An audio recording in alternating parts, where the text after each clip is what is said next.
Price lord. LGBT and bible എന്ന് പറയുന്ന നമ്മുടെ സീരീസിൻ്റെ 5-ാമത്തെ എപ്പിസോഡാണ് നമ്മളിപ്പോൾ ചെയ്യുന്നത്. 4-ാമത്തെ എപ്പിസോഡ് കഴിഞ്ഞിട്ട് കുറച്ച് ഗ്യാപ്പ് വന്നിട്ടാണ് ഇപ്പോൾ ഇത് ചെയ്യുന്നത്. കുറച്ച് തിരക്കായതുകൊണ്ട് റെക്കോർഡിങ് നടന്നില്ല. ഇന്നാണ് ഇത് റെക്കോർഡ് ചെയ്യാൻ പറ്റിയത്. കഴിഞ്ഞ ദിവസങ്ങളിൽ കഴിഞ്ഞ എപ്പിസോഡുകളിലൊക്കെ നമ്മൾ പലതരത്തിലുള്ള കാര്യങ്ങൾ സംസാരിച്ചു. ട്രാൻസ്ജെൻഡേഴ്സിനെ കുറിച്ച് പറഞ്ഞു, ഹോമോസെക്ഷൽസിനെ കുറിച്ച് പറഞ്ഞു, പല ആംഗിളിൽ നിന്ന് നമ്മൾ ഇതിനെക്കുറിച്ച് പറഞ്ഞു. അപ്പോൾ ഈ ഗ്രൂപ്പിൽ ഉൾപ്പെട്ട പല ആളുകളെയും നമുക്ക് അറിയാം. അതിൽ പ്രമുഖ ആളുകളാണ് ഹോമോസെക്ഷൽസ്, അതായത് സ്വവർഗാനുരാഗികളും അതുപോലെ ട്രാൻസ്ജെൻഡേഴ്സ്, ഭിന്നലിംഗക്കാർ. അതിൽ പുരുഷന്മാരായിട്ടുള്ള സ്വവർഗാനുരാഗികളെ നമ്മൾ ഗെയ്സ് എന്ന് പറയും. അതാണ് ജി എന്ന് പറയുന്ന ലെറ്റർ സൂചിപ്പിക്കുന്നത്. അതുപോലെ സ്ത്രീകളായിട്ടുള്ള സ്വവർഗാനുരാഗികളായിട്ടുള്ളവരെ നമ്മൾ ലെസ്ബിയൻസ് എന്ന് പറയും. അവരെ സൂചിപ്പിക്കുന്നതാണ് എൽ എന്ന് പറയുന്ന ലെറ്റർ. പിന്നെ ഒബ്വിയസ്ലി ട്രാൻസ്ജെൻഡേഴ്സ്, ടി എന്ന് പറയുന്ന ലെറ്റർ ട്രാൻസ്ജെൻഡേഴ്സിനെ, ഭിന്നലിംഗക്കാരെ സൂചിപ്പിക്കുന്നതാണ്. അപ്പോൾ ഈ ഒരു കൂട്ടരെ, ഹോമോസെക്ഷൽസിനെയും ട്രാൻസ്ജെൻഡേഴ്സിനെയും നമുക്ക് കൂടുതൽ പരിചയമുണ്ട്. ഇവർ കൂടുതൽ മീഡിയാസിലൊക്കെ ഓൾറെഡി വരുന്നുണ്ട്. ഇവരിൽപ്പെട്ട പലരുടെയും കല്യാണമായിട്ടും അങ്ങനെ പല വിശേഷങ്ങളുമായിട്ട് ഇവരൊക്കെ പലരും സെലിബ്രിറ്റീസാണെന്ന്. അപ്പോൾ നമുക്ക് ഇവരെയൊക്കെ നമുക്ക് അത്യാവശ്യം അറിയാം. എന്നാൽ നമ്മൾ പറഞ്ഞ പോലെ ഈ LGBT എന്ന് പറയുന്ന ഒരു വലിയ ഗ്രൂപ്പാണ്. ഇതിനകത്ത് ഒരുപാട് ഉപവിഭാഗങ്ങളുണ്ട്. അപ്പോൾ അങ്ങനെയുള്ള ഒരു 2 ഉപവിഭാഗങ്ങളെ കുറിച്ചാണ് നമ്മൾ ഇന്ന് സംസാരിക്കാൻ പോകുന്നത്. ഇനിയും ഉണ്ട് ധാരാളം, നമുക്ക് വരുന്ന എപ്പിസോഡുകൾ പറയാം. അപ്പോൾ ഇതിൽ ഇന്ന് 3-ാമത്തെ ലെറ്റർ ബി എന്ന് പറയുന്ന ലെറ്റർ, ബൈസെക്ഷൽസ് എന്ന് പറയുന്ന ആ കാറ്റഗറിയെ കുറിച്ചാണ് പറയാൻ പോകുന്നത്.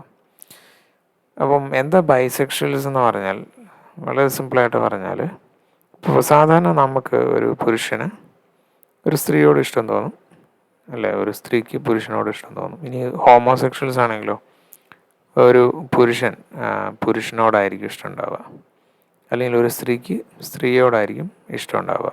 ഓക്കെ.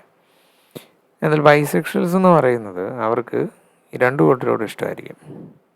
എന്ന് പറഞ്ഞാൽ പുരുഷനോടും അവർക്ക് ഇഷ്ടമാണ്, ശാരീരികമായിട്ട് സെക്ഷുവലായിട്ടൊക്കെ ഇഷ്ടമാണ്. അതുപോലെ സ്ത്രീകളോടും ഇഷ്ടമാണ്. 2 കൂട്ടരോടും ഇവർക്ക് ഇഷ്ടമാണ്.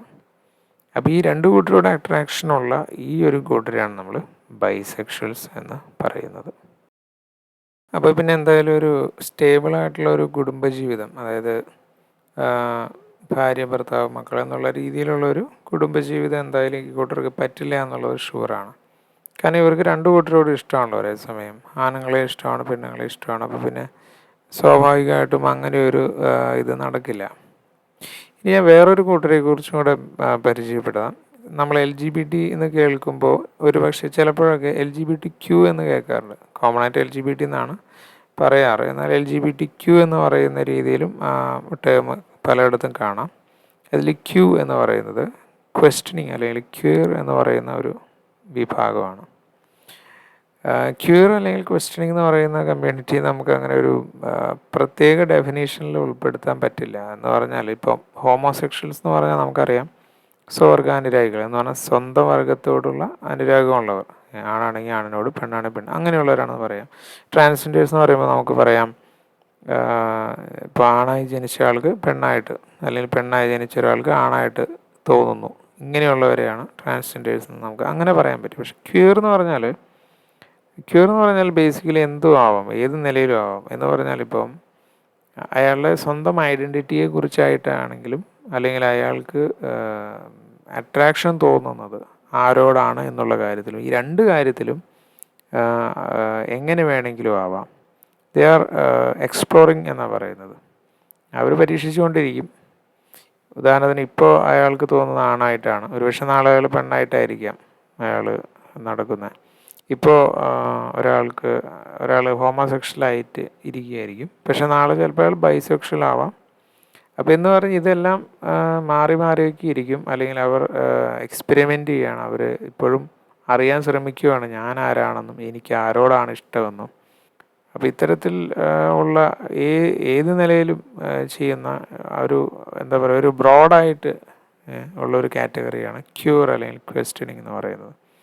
ഏതായാലും ഈ 2 കൂട്ടരായാലും, ഇപ്പം ബൈസെക്ഷൽസ് ആയാലും ക്യൂർ അല്ലെങ്കിൽ ക്വസ്റ്റനിങ് എന്ന് പറയുന്ന ഗ്രൂപ്പായാലും ഈ രണ്ട് കൂട്ടരും മുൻപോട്ട് വയ്ക്കുന്ന ഒരു ലൈഫ് സ്റ്റൈലുണ്ട്, ഒരു ജീവിത രീതിയുണ്ട്. അതെന്തായാലും നമ്മളുടെ സൊസൈറ്റിക്ക് ഒരു നല്ല ഒരു കാര്യമല്ല സമ്മാനിക്കുന്നത്. എന്ന് പറഞ്ഞാൽ ഇതെല്ലാം നിയമത്തിൻ്റെ പരിരക്ഷയോടുകൂടെ ഇംപ്ലിമെൻ്റ് ചെയ്യാനാണ് ഇപ്പോൾ ശ്രമം നടക്കുന്നത്. നമുക്കറിയാം പല രാജ്യങ്ങളും ഓൾറെഡി ഇതിനൊക്കെ നിയമപരമായ അംഗീകാരം ലഭിച്ചു കഴിഞ്ഞു. US പാഠ്യപദ്ധതിയുടെ ഭാഗമാണ്. പാഠ്യപദ്ധതി എന്ന് വിചാരിക്കുമ്പം കോളേജ് ലെവലൊന്നും അല്ല കേട്ടോ. സാധാരണ കുഞ്ഞു കുട്ടികളുടെ പാഠപുസ്തകത്തിൽ വരെ ഈ സാധനങ്ങളൊക്കെ കൊണ്ടുവന്ന് അവരുടെ ആ തലയിൽ ഇത് അടിച്ചേൽപ്പിക്കുന്ന പരിപാടിയാണ്. അപ്പം നിയമപ്രകാരം ഇതൊക്കെ നാളെ ഇവിടെയും വന്നുകൂടായിക്കൊന്നുമില്ല. ഇപ്പം തന്നെ പല കാര്യങ്ങളും നിയമപ്രകാരം പരിരക്ഷ ലഭിച്ചു കഴിഞ്ഞു. അപ്പോൾ ഇവർക്ക് എന്തുവാ ഇവരുടെ ഏത് നിലയിലുള്ള കാര്യങ്ങളും ഏത് ലെവലിലും സംസാരിക്കാനും പ്രചരിപ്പിക്കാനും ഒക്കെയുള്ള ഫ്രീഡം ഉണ്ട്. They got the freedom of speech. പക്ഷെ അത് പലപ്പോഴും ഇല്ലാത്ത ഇതിനെ ക്വസ്റ്റ്യൻ ചെയ്യുന്നവർക്കും ഇതിൻ്റെ മറ്റ് എല്ലാ വശങ്ങളും തുറന്നു കാണിക്കാൻ ശ്രമിക്കുന്നവർക്കും ഈ പറയുന്ന ഫ്രീഡം ഓഫ് സ്പീച്ച് ഒന്നും ഉണ്ടാവില്ല. അവരൊരു പക്ഷേ ഭയങ്കര ഒഫൻസീവായിട്ടുള്ള ആളുകളായിട്ട് ക്രൂരന്മാരായിട്ടുള്ള ആളുകളൊക്കെ ആയിട്ടായിരിക്കും ചിത്രീകരിക്കും.